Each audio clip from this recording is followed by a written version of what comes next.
In the heart of Istanbul, in Beyoğlu, one of Turkey's most densely populated areas, when the clock strikes noon, millions of people are living, working, and traveling through this bustling district daily. This area overflows with thousands of people coming from both the Anatolian and European sides of the city. Each year, millions of tourists visit Beyoğlu to see the colorful shop windows of Istiklal Avenue and the vibrant atmosphere of Taksim Square. Known as the crossroads of cultures, this region hosts countless examples of Turkish culture, architecture, and entertainment. However, a weapon of mass destruction could turn this modern area into ashes and rubble in an instant.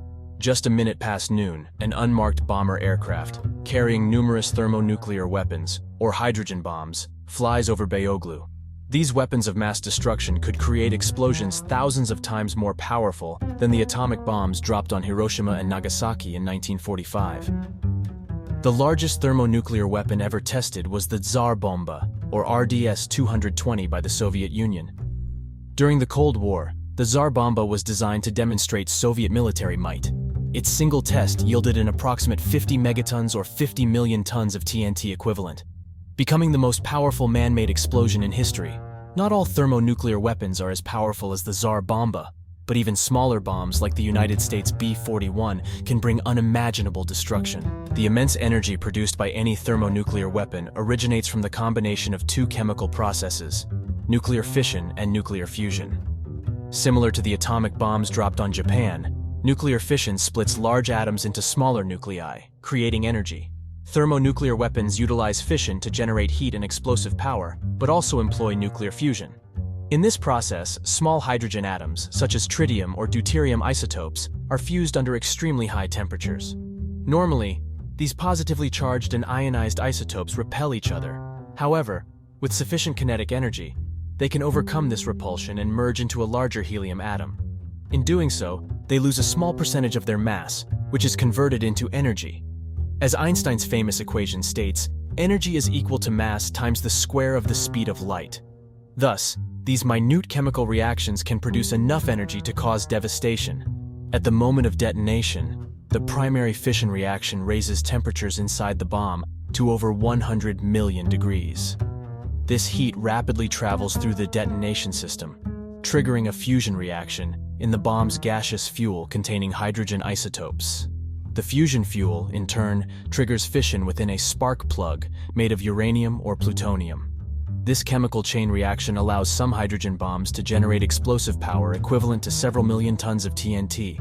When this mysterious weapon, dropped from a bomber aircraft, detonates over the city of Istanbul, it explodes about a mile above ground to maximize its damage and destruction.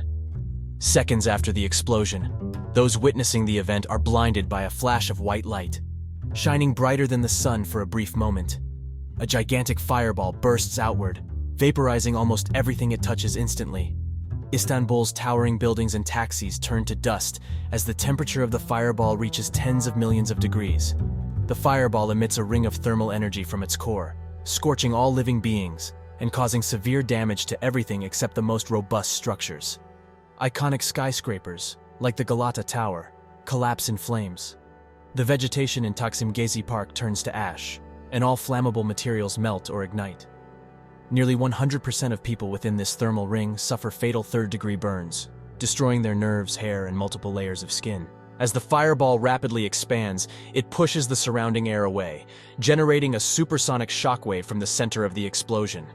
This shockwave produces winds exceeding 600 kilometers per hour, ripping roofs off buildings and hurling cars, road signs, and metal debris through the streets of Istanbul like cannonballs. Gas tanks and electrical lines explode, and buildings and bridges weakened by the intense heat and pressure collapse like castles of sand.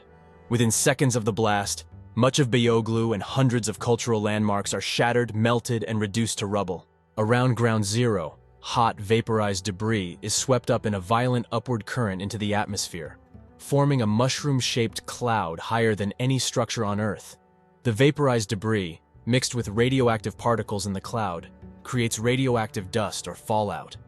About 10 minutes later, the heated vapor cools and condenses, and the mushroom cloud reaches its maximum height. Shortly thereafter, radioactive dust begins to settle back to Earth, contaminating nearly everything it touches, including water sources like the Bosphorus. Countless homes and streets are covered with radioactive dust, exposing hundreds of thousands of Istanbul residents to sickening or fatal doses of radiation. But the inhabitants of Istanbul are not the only ones at risk. Middle and high-altitude winds can spread the radioactive dust over hundreds of square kilometers. If the wind blows northeast from the blast site, even areas as far as the Black Sea can be exposed to dangerous radioactive particles. This catastrophic event has already ended the lives of hundreds of thousands. Those caught in the initial blast leave no trace except shadows on nearby surfaces. However, the death toll will rise significantly in the coming hours. Inside the blast zone, survivors of the initial explosion succumb to horrific injuries such as third-degree burns and broken bones. Others perish under debris and radioactive rubble, crushed or suffocated. More people are injured or killed in intense fires that rapidly spread through Istanbul's densely populated districts. By evening, hospitals and emergency services are overwhelmed with thousands of patients suffering from severe burns, temporary blindness, and other traumatic injuries. Emergency teams rush to enter the city and rescue as many people as possible.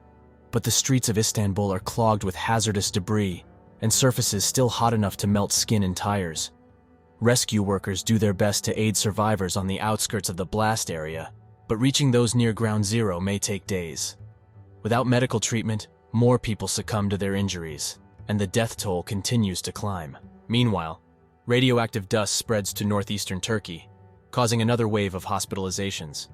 Thousands already suffer from acute radiation syndrome, ARS, leading to seizures, hair loss, and potentially even cancer depending on the type and duration of exposure. Some people directly exposed to the radioactive dust may develop symptoms days or months after the initial blast. Even at farther distances from ground zero, many are indirectly exposed to radiation through contaminated food or water. Animals unknowingly consume radioactive plants or drink from toxic water sources. Products from these contaminated animals, like milk or cheese, could be distributed nationally or globally, exposing countless people to dangerous internal radiation. Months after the initial explosion, areas of Istanbul city far from the blast zone, such as the Prince's Islands or the eastern part of the Anatolian side, may gradually recover.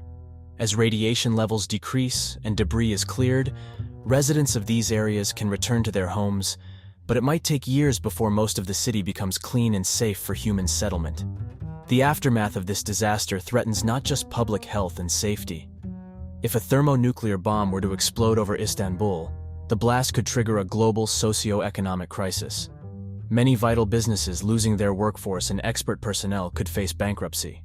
The cost of recovery, including decontamination and reconstruction, could impose a significant burden on the government. In short, if a nuclear weapon were to hit Istanbul city, its impact would be globally catastrophic for decades. This fictional scenario highlights the potential destructive power of thermonuclear weapons and underscores the importance of nuclear disarmament. The actual use of such a devastating weapon would have tragic consequences not only for Istanbul, but for all of humanity. This scenario demonstrates that the existence of nuclear weapons poses not just an existential threat, but also serious risks to human, environmental, and global security.